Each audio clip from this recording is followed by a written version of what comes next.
나는 왜 조급한가? 내 조급한 감정을 바라보며. 저자 우경하. 지은이 우경하. 세상에서 가장 소중한 나를 연구하는 나연구소의 창시자이다.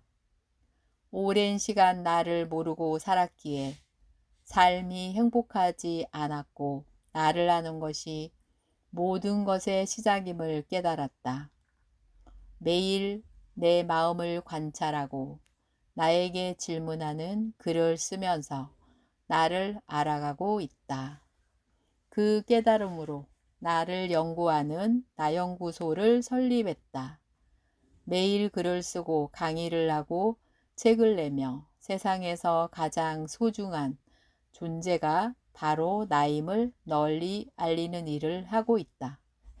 나는 왜 조급한가? 프롤로그. 요즘 내 마음이 조급하다는 것을 많이 느낀다. 어제 지인과의 통화에서 자신도 조급함을 많이 느낀다고 했다. 우리는 서로의 어려움을 나누었고 공감하고 서로를 위로했다. 이 조급함이라는 마음이 어디에서 오는지, 왜 오는지, 내 마음이 왜 이렇게 조급한지는 글로 남겨보고 싶다는 생각이 들었다. 나의 감정을 솔직히 들여다보는 것이 두렵기도 하고 외면하고 싶다는 생각도 많이 든다. 하지만 숨기고 외면하고 참는 것이 답이 아니라는 것을 느낀다. 어느 책에서 죽음조차도 밝은 곳에 내어놓고 보면 그렇게 두렵지 않다는 내용을 본 기억이 난다. 내 조급함의 원인에 대해서 생각해보고 내 감정을 이해해보기 위해 이 책을 쓴다. 작가 우경하. 목차. 프롤로그. 나는 왜 조급한가? 1. 내 조급함의 이유. 2. 내 조급함을 에너지로. 3. 내 조급함에 나에게 주는 것. 4. 내 감정의 변화. 프롤로그. 나는 왜 조급한가? 1. 내 조급함의 이유. 요즘 나의 마음은 조급하다. 자꾸 조바심이 나고 긴장이 된다. 이런 조급함에 어디에서 왜 오는지 나 스스로 찾고 싶었다. 나의 감정을 들여다보는 것이 두렵기도 하고 겁도 났다. 외면하고 싶고 숨기고 싶고 피하고 싶기도 하다. 하지만 알고 싶었다. 내 조급함의 원인과 이유가 무엇인지, 그것이 나에게 알려주는 것이 무엇인지, 그것을 어떻게 해석하고 받아들여야 하는지 말이다. 네이버에 조급하다라는 말을 검색해 보았다. 어학사전에는 참을성이 없이 몹시 급하다라고 나온다. 무슨 일이든 성과를 내고 만들어가는 것에는 시간과 에너지가 들게 마련인데 나의 시야가 너무 짧은 것은 아닌가 하는 생각도 든다. 어제 지인과의 통화에서 자신도 조급함을 느끼고 조바심을 느낀다고 했다. 우리는 같은 어려움이 있다는 것에 서로의 마음에 공감하고 위로하고 서로에게 힘을 주는 말을 했다. 나뿐 아니라 다른 분들도 조급함이라는 감정 때문에 힘들어한다는 것을 느껴졌다. 나 자신에게 질문해 본다. 지금 나는 왜 이렇게 마음이 조급한가? 직장 생활을 정리하고 사업을 시작한 지 6개월이 지나고 7개월 차가 지나간다. 원래의 계획은 2, 3년이 지난 후에 사업을 해야지 하고 막연하게 생각을 했었다. 하지만 나의 주변 상황과 내 마음의 선택은 더 이상 미루지 말고 지금 바로 도전을 선택했다. 지금 생각해보면 준비가 부족하지 않았나 하는 생각도 든다. 이렇게 결정을 한 이유는 이러하다. 전 직장에서 과장을 5년 정도 했고 올해가 진급을 해야 하는 케이스였지만 나는 진급에서 누락이 되었다. 내가 생각하는 이유는 작년도 매출이 많이 줄어서이다. 나는 이 결정을 받아들이기가 힘이 들었다. 나와 비슷한 시기에 진급을 한 동료들은 다 진급을 했고 다른 부서의 같은 직급의 직원도 진급을 했다. 내가 느끼는 성과의 차이는 크지 않았다. 자존심이 너무 상했고 더 이상은 회사를 다니기 싫다는 마음이 들었다. 그런 회사의 인사 정책에 대한 불만이 있었고 내 마음에 상처가 되었다. 금년 2월부터 하루 만에 책 쓰기라는 프로그램에 참여하고 있었고 하루 만에 짧은 시간 책들을 만들어 자신감이 매우 차 있었다. 그리고 캡틴 후크의 하고 싶은 일만 하며 사는 법 강의를 통해서 내가 우주의 주인임을 깨달았다. 나는 무슨 일이든지 할 수 있는 무한한 능력자임을 알았다. 하지만 사람이란 언젠가는 죽는 존재이기에 시간이 유한하다는 말이 내 마음을 움직였다. 사람이 죽기 전에 하는 가장 큰 후회는 하고 싶은 일을 하지 못하는 것에 대한 후회다. 죽기 전에 후회 없는 인생을 살자는 마음이 컸다. 몇 년 전부터 내 마음은 직장이 아닌 사업으로 향하고 있었다. 직장 생활을 하면 할수록 더 힘이 들었고 한계가 보이고 나의 일이 아니라는 생각이 들었다. 나의 열정을 모두 불태워서 뜨겁게 나만의 일을 하고 싶다는 강한 열망이 올라왔다. 그렇게 해서 4월 1일부터 사업을 시작했다. 자신감과 의욕이 넘쳐 있었고 들떠 있었다. 나는 무슨 일이든지 할 수 있는 존재지만 시간은 유한하다는 믿음이 나를 매우 실행력이 좋은 사람으로 만들어 주었다. 많은 일을 기획하고 시도하고 도전했고 많은 사람을 만났고 배움에도 많은 돈과 시간을 투자했다. 일에 대한 재미와 새로운 사람들과의 만남 그리고 직장인들에서의 해방감을 느끼며 자유를 만끽하기도 했다. 그렇게 해서 6개월이 나는 시간이 흘렀다. 사업 초반에는 그동안 못했던 것을 하고 싶은 일들을 한다는 것에 매우 신이 났다. 몇백만 원이 넘는 돈을 배우는 것에 투자도 했다. 한동안은 수익과 매출은 거의 신경을 쓰지 않았다. 어찌 보면 사업가적인 마인드가 부족했었다는 생각이 든다. 나는 강사다라는 강의 프로그램, 나는 연구 프로젝트, 내가 진행하는 강의들, 그리고 전자책 판매, 수입, 협회 가입비 등 소소한 수입이 들어왔기에 거기에 재미를 느꼈다. 하지만 나는 성격적으로 그렇게 꼼꼼하지 못했고 전략적이지 못했다. 한 달에 내가 나가는 고정 비용이 얼마인지, 한 달에 내가 쓰는 수입이 얼마인지 제대로 분석하지 않았었다. 사업을 한 지 5개월 정도가 지났을 때 무언가 이건 아닌데 하는 생각이 들어서 부랴부랴 계산해 보았다. 생각보다 많이 나가는 고정비가 크다는 것을 알고 놀라기도 했고 무섭기도 했다. 그동안 내가 교육비에 지출한 금액이 너무 크다는 것을 알게 되었다. 그리고 가장 큰 이유는 내 수입이 그렇게 크지 않다는 것이었다. 다양한 수익 구조를 만들었고 소소하게 들어오고는 있었지만 직장 다니며 월급을 받을 때와는 상황이 많이 달랐다. 퇴직금이 줄어들고 있는 상황이라는 것을 인지하고 나니 덜컥 겁이 났다. 그동안 안 보이던 것들이 보이기 시작했다. 급격한 감정의 변화가 시작되었고 마음에 수많은 갈등과 고민이 올라오기 시작했다. 사업이 어렵구나. 결코 만만하게 볼 것이 아니구나.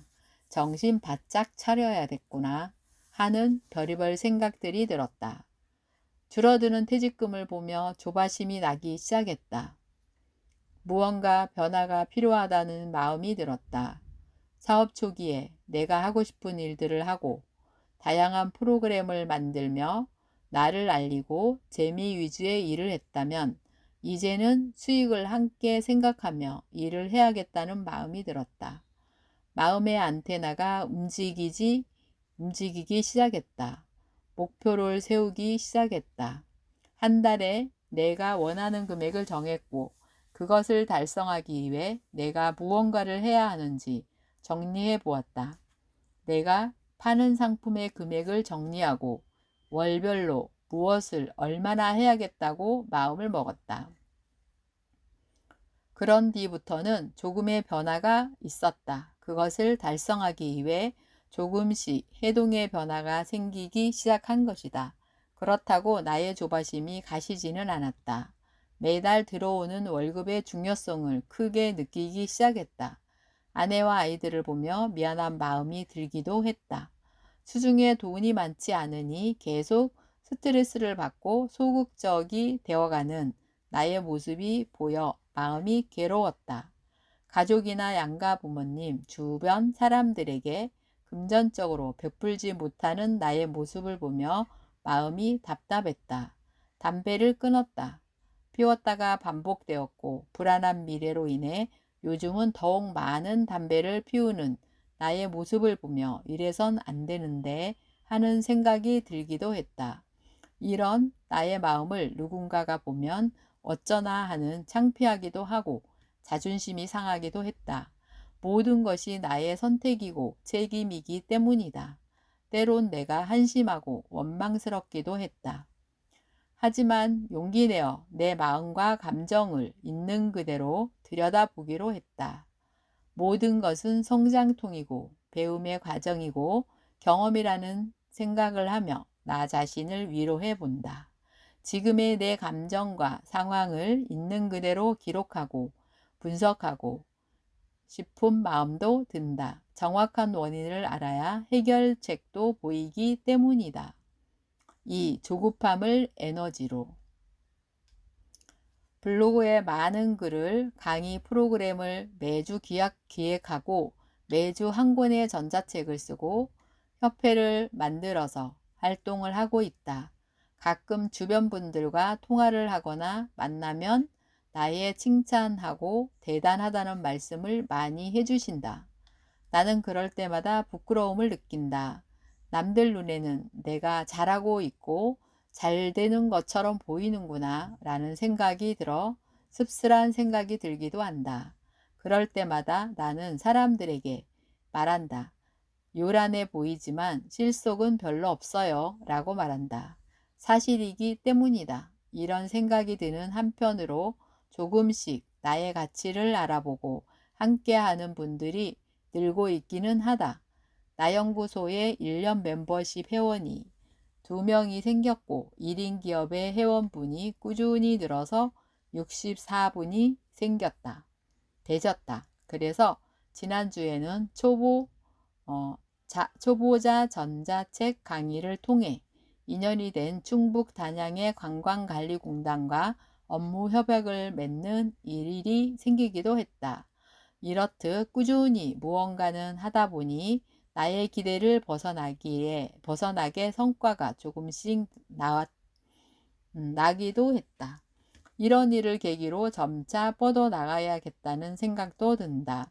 이 조급함이라는 감정을 부정적이고 나쁘게만 볼 것이 아니라 긍정적인 에너지로 만들고 나에게 유리하게 만들어야겠다는 생각이 든다. 조급함이라는 감정을 활용해서 집중력을 높이고 정말 중요한 일에만 에너지를 쏟아야겠다는 생각이 든다. 이런 조급함이 없으면 이리저리 시간을 낭비하게 되고 덜 중요한 것들에 나의 시간과 에너지는 빼앗기게 될 것이기 때문이다. 정말 내가 중요한 것이 무엇인지 생각해보고 한정된 나의 시간과 자원을 잘 나누어서 써야겠다고 다짐해 본다. 사건과 반응 사이에는 선택이라는 영역이 존재한다. 어떤 일도 그 일 자체로는 나에게 아무런 영향을 주지 못하는 것이다. 그것을 어떻게 해석하고 받아들이는가는 온전히 나의 생각과 마음이다. 지금의 조바심이 나를 힘들게도 하지만 나를 더욱 날카롭고 높게 만드는 역할도 한다고 믿고 있다. 이 조바심을 나에게 유리하고 되게 만드는 것은 온전한 나의 선택이고 판단이다. 3. 조급함이 나에게 주는 교훈. 모든 상황에서도 배울 것이 있다고 믿는다. 지금 내가 조급함을 느끼는 원인과 상황에 대해서 내가 배울 것이 무엇인지 생각해 본다. 쉽지는 않지만 바로 앞만 보지 말고 길게 생각해 보려고 한다. 주변 분들에게 나의 이런 고민을 이야기하면 사업 1년 동안은 수익을 생각하지 말라는 이야기도 많이 해주신다. 그 말이 맞는 것 같다. 전 직장에 12년을 넘게 근무하면서 많은 연봉을 받았었다. 그런 돈을 받기까지 12년이 걸린 것이다. 그런데 나는 이제 어찌 보면 고작 6개월밖에 지나지 않았는데 많은 수익을 바라면서 힘들어하고 있다는 생각도 들었다. 인생이란 결코 짧지가 않다. 인생에는 굴곡이라는 그래프가 있듯이 늘 올라만 가지도 않고 내려만 가지도 않는다. 다르게 보면 지금의 궁핍하고 어려운 상황이 나에게 많은 것들을 알려주는 것 같다. 무슨 일이든지 시간이 필요하다는 것 말이다. 어찌 보면 나는 직장 생활에만 익숙해져 있었기에 직장인의 태도와 마인드에서 사업가의 마인드를 배워나가는 중이라고 생각한다. 직장을 다닐 때는 풍족하고 여유 있지는 않았지만 꼬박꼬박 들어오는 월급으로 인해 저축도 하고 미래를 계획할 수 있었다. 달콤했었고 안정적이기도 했다. 하지만 한편으로 평생 직장은 없기에 제2의 인생을 준비해야 한다는 마음과 부담감이 늘 있었다. 연차가 찰수록 회사의 기대는 더욱 커졌고 나의 한계를 느꼈다. 반복되는 일상과 업무로 인해 나의 에너지는 계속 소모되고 나의 능력이 제한되고 있다는 마음이 들었다. 지금 나는 찬바람이 부는 벌판에 서 있는 기분도 든다. 그렇기에 더욱 강해져야겠다는 생각이 든다. 나는 전 직장에서는 임원까지 올라가서 성공하기는 어렵다는 판단이 들었고 내 길이 아니라고 생각했다. 그렇다면 한 살이라도 젊었을 때 무언가를 경험하고 느끼고 배우는 시간이 필요하다고 생각했다. 가수 김민종의 노래 어느 날의 가사가 생각이 난다. 황혼빛의 먼 훗날 바람을 안고 서서 나의 지난 인생을 웃으며 말할 그날까지 사랑하는 사람과 사랑하는 나를 위해서 이젠 깨어나야 해. 더 늦기 전에. 어찌 보면 지금의 나에게 조급함이라는 감정이 드는 것은 당연한 것이고 나에게 필요한 감정일 것이다. 이 조급함이 없으면 나는 시간을 낭비할 것이고 이리저리 흔들릴 것이다. 이런 내 감정을 들여다보고 글로 쓰면서 나의 마음이 가벼워짐을 느낀다. 시간이 지난 후 이 글을 다시 보며 웃을 날이 올 거라고 생각한다. 이런 경험과 감정이 나라는 사람을 더욱 강하고 유연하게 해줄 것임을 믿는다. 그리고 같은 상황에 놓인 누군가를 이해할 수 있는 공감 능력이 커질 것이라고 믿는다. 내가 애써 얻으려는 것보다 삶이 나에게 주려는 것이 더 크다고 한다. 삶이 그 지금의 나에게 조급함이라는 선물을 주는 데에는 반드시 어떤 이유가 있을 것이라고 믿는다. 4. 내 감정의 변화. 요즘 내 감정을 흔들어 놓던 조급함이라는 감정에 대해 글을 써보았다. 아침에는 그런 감정이 크게 올랐다가 글을 쓰고 나니 감정이 많이 가라앉았다. 그런 감정은 아마도 사업을 하는 내내 수시로 찾아올 것 같다. 굳이 애써서 저항하고 밀어내지 말고 내 마음 한자리에 조급함이라는 손님이 자리 잡을 수 있는 공간을 비워두어야겠다. 얼마 전에 본 책에서 두려움과 걱정의 감정이라는 손님이 찾아오면 애써 그런 감정들을 덜어내려고 하지 말고 잠시 쉬었다 갈 수 있게 자리를 내어주고 따뜻한 차를 한 잔 내어 주라는 내용이 나온다. 어쩌면 조급함이라는 감정의 손님은 나에게 필요해서 나에게 무언가를 주려고 찾아오는 손님일지도 모른다. 그리고 그 손님을 귀인으로 만들지 불청객으로 만들지는 온전히 나의 몫이다. 조급함이라는 내 안의 감정을 들여다보고 힘도 들었지만 한결 마음이 가벼워짐을 느낀다. 에필로그 조급함이라는 감정을 들여다보고 힘도 들었지만 한결 마음이 가벼워짐을 느낀다. 내가 내 감정을 알아차리고 이해하고 공감하고 위로했기 때문일 것이다. 매주 한 권의 책을 쓰면서 나는 나와 대화를 하고 있고 내 마음을 들여다보고 있음이 느껴진다. 있는 그대로의 나의 이야기를 쓰는 것이 가장 글이 잘 써지고 쉽고 편하고 진솔해짐을 느낀다. 이 글이 내 마음을 치유하고 위로해 준다고 믿는다. 나중에 이 글을 다시 보며 밝게 웃을 수 있는 그날을 기대해 본다. 작가 우경화. 저의 낭독을 들어주셔서 진심으로 감사드립니다. 낭독 큐레이터 백지원이었습니다.